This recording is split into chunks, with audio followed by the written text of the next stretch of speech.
Hi,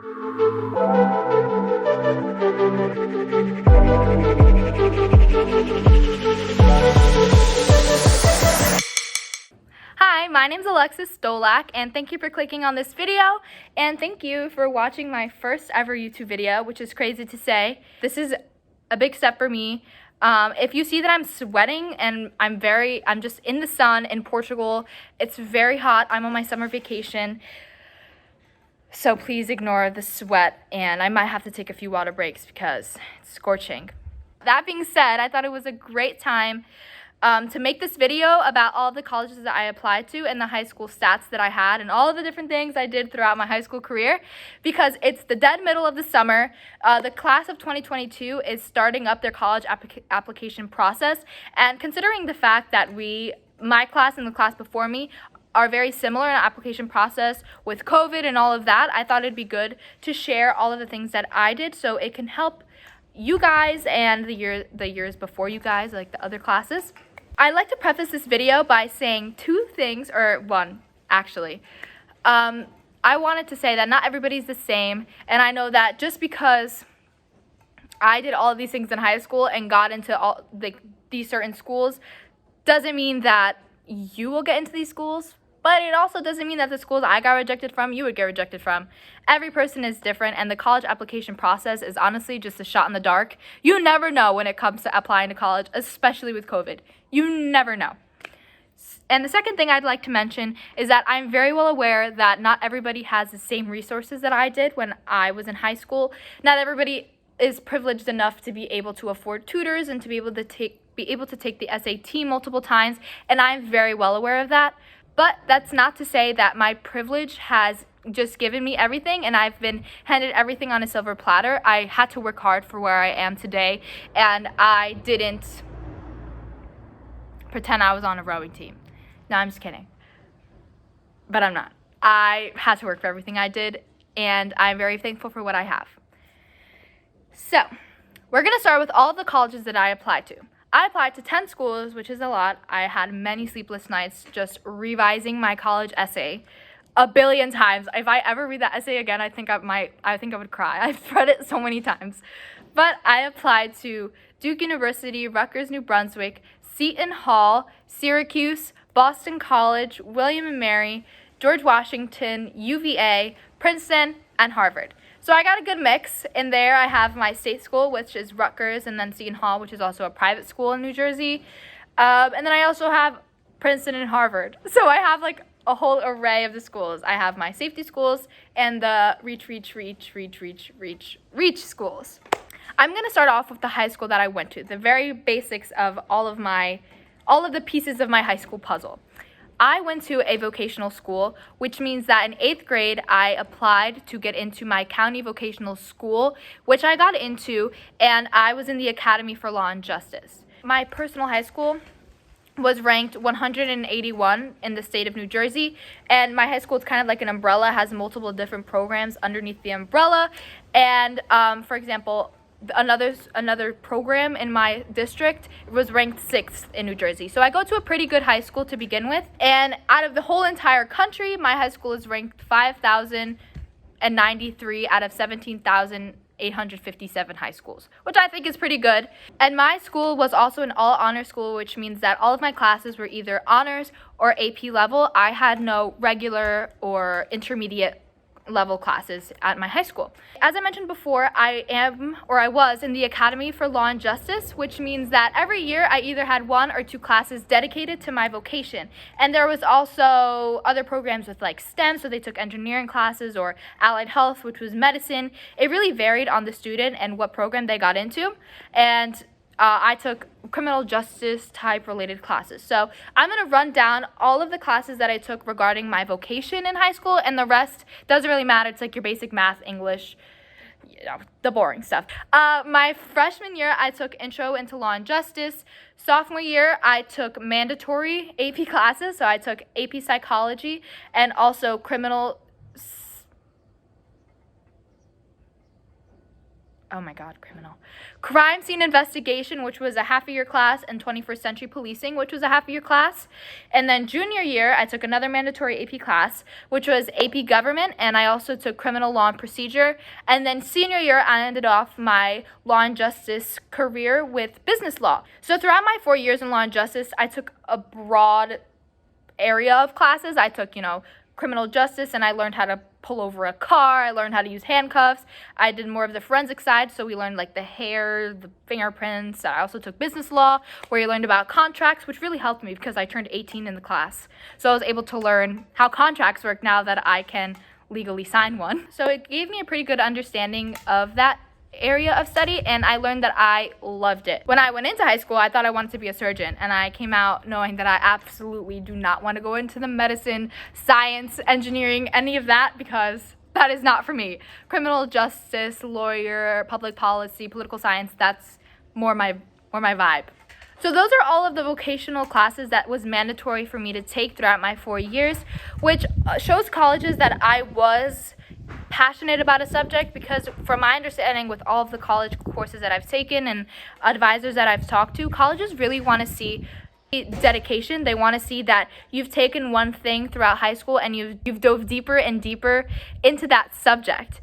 You're not taking a baking, a photography, CSI, random things throughout high school, because it kind of shows that you don't know what you want to do. You're kind of doing this. But in my case, I was able to show that I did one thing, and I did it throughout all 4 years of high school. And even though it wasn't my choice, it still played to my advantage. And now in regards to my GPA, instead of doing GPA, my school does quantitative point average instead of grade point average. And instead of a scale of 1 to 5, it's on a scale of 0 to 100. So, and this is only because mine's an honor and AP class, so all the classes are weighted differently, and we have to use a different scale. And when I was applying to college, my QPA in the beginning of senior year, because my high school transcript is at my house in America, when I was applying to college, it was a 93.93. And I took a total of 6 AP classes. I took AP Psychology, AP Government, AP Calculus, AP Literature, AP US History, and Statistics. I did not push myself and take AP Calculus BC senior year. Instead, I took Statistics because that would have been very bad. I would not have passed. I would have been crying. I was already crying every night at the table with AP Calc, AB. No. So I chose to take Statistics, and I did fine, which was good. And in regards to testing, my sophomore year, when I took AP Psychology, I got a 4 out of 5. All the AP tests are out of 5. In my junior year, when I took the government test, this was when COVID just hit. We had to take the online test. It was literally one question for 45 minutes instead of however many questions for like 3 or 4 hours. I really got gypped out on that, and I got a 2, which I was really upset about. I'm going to be honest, I thought I did way better. I took the AP Calculus test during the spring of 2020, but because of everything going on and all of the commotion with the online testing and how it was so short notice, they just canceled my score for no reason. They said it wasn't valid, even though I got the screen that said your score has been officially submitted. It's just kind of the confirmation screen. And I was like, I'm not taking it again. They gave me the option, they gave me a new day, but I just canceled the score completely because I was so fed up with school that year. I didn't want to take it. And my senior year, with the 3 AP classes that I took the AP Literature, AP US History, and AP Statistics. I just didn't take the tests because, in all honesty, I was just lazy. I was over with school. I figured it's the end of my senior year. I'm already going to know which colleges I'm going to. What's the point of taking the test? And I know I should have taken it. I got a lecture from my dad saying, you should have taken it, blah, blah, blah. But I'm glad I didn't take it. I didn't stress out at the end of the year. I enjoyed it. And when the entire year with COVID and everything, I felt the decision was good on my part, but I know it wasn't necessarily the right one. To continue and kind of finish with my high school curriculum, I took 4 years of a third language, but I'm going to get into that at another time. I took Spanish all 4 years of high school. Again, kind of just to show my dedication and commitment to one thing. I also took 3 electives my entire high school career because of the vocational program I was in. I was only given 3 elective options my senior year, which kind of sucked. But when I had the option to choose, I took AP US History, Bioinformatics, which is kind of just like a science class, Aerospace Engineering, which was a half-year class, and Engineering Technology, which was another half-year class. I chose those 3 STEM-related things because throughout my entire transcript, I had more of, the English, criminal justice type classes, and I wanted to show colleges that I was able to do STEM-related subject as well. So I took those, even though it wasn't my favorite. But I loved AP US History. Again, not a STEM gal, not a woman in STEM. I also chose to take AP Literature and AP Statistics out of the English and math options because I wanted to show colleges that I can push myself and take college level courses rather than just continue on the regular honors path that was available to me. That wraps it up for all of the high school grades that I had and curriculum. So now we're going to move into standardized testing. So as we all know, COVID came into our lives in 2020, which means that SATs kept getting canceled. I was so annoyed when it came to junior year because my SATs kept getting canceled. But luckily, my sophomore year, I took it the first half of my sophomore year, I took the SAT blind because I wanted to know what I was working with and I wanted to know the specific areas that I needed to work on. Thank God I did because I couldn't take it. So my sophomore year, I scored a 1290 on my SAT, and I was like, okay, this is decent, and I can get better throughout junior year. Little did I know, right? But whatever. Junior year, I took the test again right before COVID in December, actually, and I scored a 1300. I got 10 points. I got one more question right, in essence, which is very annoying. But my super score came down to 1320. So I got, my highest reading score was a 720 and my highest math score was a 600. So combined, my super score was a 1320. Again, not a math person. We are just connecting the dots. Also, again, I wasn't able to take the test. Thank God all colleges turned out to be test optional for me because a 1320 really was not in that SAT range to get into the colleges that I listed in the beginning. BC had like a SAT score of like a 1500 or something. And obviously Princeton and Harvard, obviously that too. But more of the reach schools rather than just that I dream schools had those crazy high SAT scores. And I was so stressed because I am a horrible test taker, as you can see with my AP government score. I just cannot test well. And in regards to submitting my scores, since all schools became test optional for my grade, which is a silver lining out of this entire thing, I didn't submit a single one. To all of the 10 schools, I said, I am not submitting my test scores. That could have been something they used against me if I submitted it and it was still optional. That still could have been something they used against me because it wasn't that good. So I was like, I'm going to play it safe. I'm not going to submit a single score.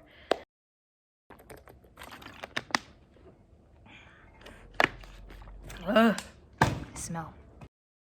Now, we're going to move into the school clubs, which I took much pride in my school clubs. I was definitely that girl that put herself in every single club she could because I knew that's how I was going to get my leg up compared to my peers, because many of my peers are like I'm going to go home and study like 20 hours a day. I have no time to sleep. I'm just going to drink coffee. I'm not going to go out on the weekends because I have like things to do. I have to study, right? They're like that. Not like that. I'm not like a genius Einstein type of person. I can study, but I don't like studying, so I really procrastinate, which means I'm just not, right? So the way I got my leg up with my peers was I knew my personality. I know that I'm a people person. Obviously, I have a YouTube channel. I wanted to put myself in as many clubs as I could, and my plan freshman year was to get leadership positions as soon as I could. That way, I can show, again, that I was able to put myself in something, do the best that I could, and continue those clubs throughout all 4 years. One of the clubs that I started freshman year was drama club, and freshman year, I was just a regular member of drama club. Sophomore year, I was a director, so I was able to put that on my resume. I said director. I directed some of the little skits and stuff for our coffee house. Then junior year, I was a closet manager, and then by senior year, I was a design manager. So I kind of just worked my way up through the ranks of that club. Freshman year, I was also president of my student council. I really just put myself out there. September of freshman year, I was a vice president sophomore year. Then junior year, I was the academy representative, and senior year, I was also academy representative. I did run for vice president senior year, but I didn't win, so I was able to be the academy representative. The next club is speech and debate. Our speech and debate club had a rocky start. It wasn't officially a club until our junior year. So my junior year, I was able to put on my resume that I was the vice president, and I was a vice president for junior and senior year. Next was my favorite club ever. This has a special place in my heart, is my Relay for Life club. Relay for Life is an event with the American Cancer Society. It raises money for cancer. So our whole school, our whole entire district got together and raised money for this cause. And this is something that's nationwide. So even though I was in high school, you can still participate in Relay for Life. Find a local chapter. We stayed at the school overnight, and we raised hundreds of thousands of dollars of money. I think my sophomore year, we raised $200,000 just that year. It doesn't accumulate. So by my junior year, I think my district had raised $1 million since it started. So our Relay for Life chapter is huge. At my school, it's like the third in the nation with college and high school events. Don't quote me on that. I couldn't find the exact statistic, but it's a really big event, and it holds a special place in my heart. And so my freshman year, I was a regular member. My sophomore year, I was the vice historian, and my junior year, I was the historian. And my senior year, I was actually the president of the club. I won the election to be president, which was insane because it was so much to juggle. I had so many things on my hands, and it was a bummer that it was COVID and it was a virtual event, because typically it's like this huge thing, like the entire Board of Education. It's like a big thing at my school, and I was the president, which was crazy. But I was also able to put that on my application. So with all of those clubs, I also played tennis. I feel like the list just goes on. It really just doesn't end. I played tennis. And I started tennis my sophomore year of high school, and by junior year, I was on the varsity team, and I had my varsity letters for junior and senior year. And last but not least, I was also in the National Honor Society, which I had a leadership role in. I was a parliamentarian, and I was also in the National Spanish Honor Society, which means I got 2 really cool ropes. No, I'm just kidding. So that wraps it up for all of the school clubs that I was in. And now I have the final little chapter of my high school life, which was the extracurricular activities. The things that I did outside of my school that wasn't connected to my school, but I was still able to put on my Common App and on my resume. I have been taking private piano lessons since 6th grade, but obviously middle school doesn't count. So I was able to put from freshman to senior year, I had taken private piano lessons, and also I did evaluations. So I got like awards, and I was able to put that on my resume. I also did Portuguese school for 7 years, which is the third language that I was talking about. Portuguese is technically my first language, and then I learned English when I went to school, and Spanish is my third language. And at the end of my Portuguese school career, I was certified in Portuguese through the Portuguese state. So I have these 2 certificates, which means that I am fluent in a second language, and if I wanted to apply to a job or come to Portugal, I'm fluent and I can get a job. I also did Model United Nations through the YMCA. I was not in any leadership positions, although I did run. I ran twice for a leadership position in Model UN. I did not win, but I did get awards like Premier Delegate first year, Premier first year, all of those things. I was also in New Jersey Youth in Government, which is kind of the state version of Model UN, so it emulates the state congressional process rather than the United Nations process. Every state has their own, it's either called YIG or YAG in your state, youth in government or youth and government. I strongly recommend, if you are into proposing bills, thinking of ideas how to better your state, talking with your peers, and problem solving, I strongly recommend looking into your state's YIG or YAG. It's an awesome experience, and it's something that's good to put on your resume. And with that being said, I was also given officer position my senior year because we weren't able to have elections due to COVID. And through the New Jersey Youth in Government, this is kind of the complicated part, every state selects 25 kids from the entire conference and sends them off to North Carolina over the summer to have the conference on national affairs. So it goes from state level to national level. We're able to work with peers from all over the country and create bills and vote on bills and just have a great time. My junior year, I was selected 2 years in a row. I did have a leadership position when over the virtual conference, which was great, and I was able to put that on my resume. What the civic engagement activities show colleges is that you're able to work with others, problem solve, and public speak. It's an awesome thing to have on your resume, even if you are if you're the opposite of me and you are a STEM kid and you kind of hate talking to people, I still recommend doing either Model UN or YAG, because it pushes you out of your shell, but you're also able to do it on things that interest you. For example, I did a bill on a social issue, and one of my peers did it on energy and how we should conserve this X amount and put it into nuclear energy instead. It was super interesting. So you're still able to bring the things that you're passionate about into the conference, which is why I recommend it to every person, not just the people who like talking to other people. Lastly, out of all of my extracurricular activities, again, a long list. I had a part-time job. I had 3 throughout my high school career. I felt like Trish, I think her name is, no. I felt like Rainy Rodriguez from Austin and Ally, who always came back and was like, I quit, I got a new job, I had 3. It wasn't actually like that, but it was COVID and different things that happened. I worked at a pizzeria, I worked at Chipotle, and then for the last leg of my high school career, I worked as a hostess at a local restaurant. And I had one extra spot left in my Common App, and I put one of those jobs. I don't remember which one. I honestly think it was Chipotle, because it's just something that everybody knows. So I was like, oh, I worked at Chipotle. But yeah, so those are all of the things I did in high school, from grades to school clubs to extracurricular activities. And again, I really just want to emphasize the point that it's not the same for everybody. The person next to me could have the same exact list of things that they did in high school, but get into the schools that I didn't get into. It's really just throwing a dart and hoping it lands on the right place. You're rolling the dice with every single college you apply to. And I cannot emphasize enough that it's not the college that determines who you are as a student or who you are as a person. It's knowing that you did the best that you could throughout your high school careers and having no regrets when applying to college and not half-assing things just because you think you can't get in, because you never know. And now, the moment you have all been waiting for is to hear the colleges that I got into and the colleges that I didn't get into. So, I got rejected from Duke, which I applied to early decision, UVA, Princeton, and Harvard. I was incredibly upset with Duke because, again, I did apply early decision and I really, really, really wanted to go, but I didn't get in. And UVA, Princeton, and Harvard, I kind of expected not to get in. I just wanted to say that I applied and that I pushed myself as hard as I could. The colleges that I did get into was Rutgers, New Brunswick. I got into their honors program.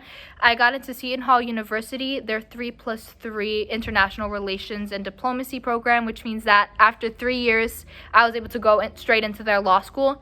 I got into William and Mary, Boston College, George Washington, and Syracuse. And out of all of these schools, I chose William and Mary. Go Tribe! I'm in the class of 2025. My major is public policy. I found a passion and love for that whole subject with my civic engagement programs, Model UN and NJYAG. And yes, so that leaves us with the end of the video. If you want to know why I chose William and Mary and the steps I took to come to the decision, stay tuned because that's my next video. Thank you so much for watching this video. I hope you enjoyed it. I hope the points that I made really came across and it was able to help every single one of you guys. If you have any comments about anything, any college application process, what I liked about the colleges I applied to, why I applied, anything, just leave it in the comments below. Subscribe so you don't forget to watch the video about why I chose William and Mary, and leave a like. Thank you so much for watching this. Bye, guys.